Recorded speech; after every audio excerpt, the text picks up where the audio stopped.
नमस्कार। शिक्षार्थी को देखकर शिक्षक के मन में आया होगा एक विचार। कक्षा कक्ष में तो पढ़ा रहा हूँ, क्यों न हो इसकी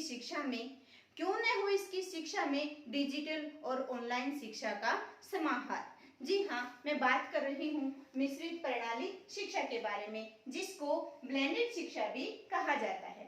यह एक निर्धारित कार्यक्रम है जिसके अंतर्गत अधिगमकर्ता को शिक्षा कक्षा कक्ष और डिजिटल और ऑनलाइन माध्यम से दी जाती है। यानी कि पाठ्यक्रम का एक भाग कक्षा कक्ष में पूरा किया जाता है और उसका दूसरा भाग डिजिटल और ऑनलाइन तरीके से पूरा किया जाता है।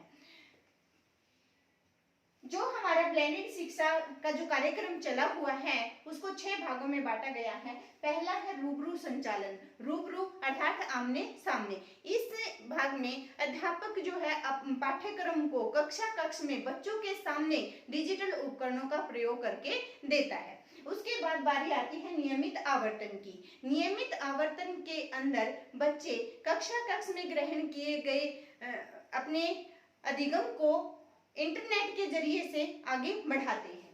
आगे फ्लैक्स या फ्लिप्ड कक्षा कक्ष।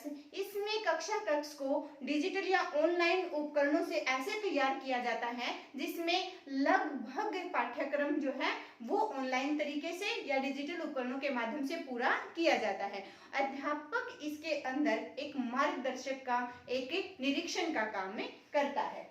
आगे है प्रयोगशाला। प्रयोगशाला में विद्यार्थी एक निश्चित समय में और एक निश्चित स्थान पर ऑनलाइन माध्यम से अपने द्वारा सीखे गए अधिगम को प्रयोग करके देखते हैं। इसके बाद स्वतः ब्लेंड।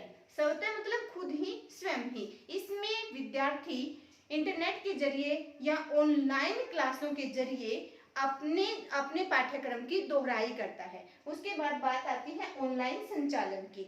ऑनलाइन संचालन के अंतर्गत जो पूरा पाठ्यक्रम है, पूरे पाठ्यक्रम को ऑनलाइन माध्यम से बच्चों को पढ़ाया जाता है, उसको पूरा किया जाता है। ये है हमारी मिश्रित प्रणाली शिक्षा। अब बात करें हम इनके गुण और दोषों की। हर प्रणाली में गुण और दोष होते हैं। गुण इसका ये है कि हम बच्चे को पारंपरिक जो शिक्षा प्रणाली है हमारी, उसका स्तंभ बनाकर, उसकी नींव बनाकर उसके ऊपर आधुनिक और ऑनलाइन शिक्षा की सीढ़ी लगाकर उसकी सफलता तक पहुंचाना चाहते हैं।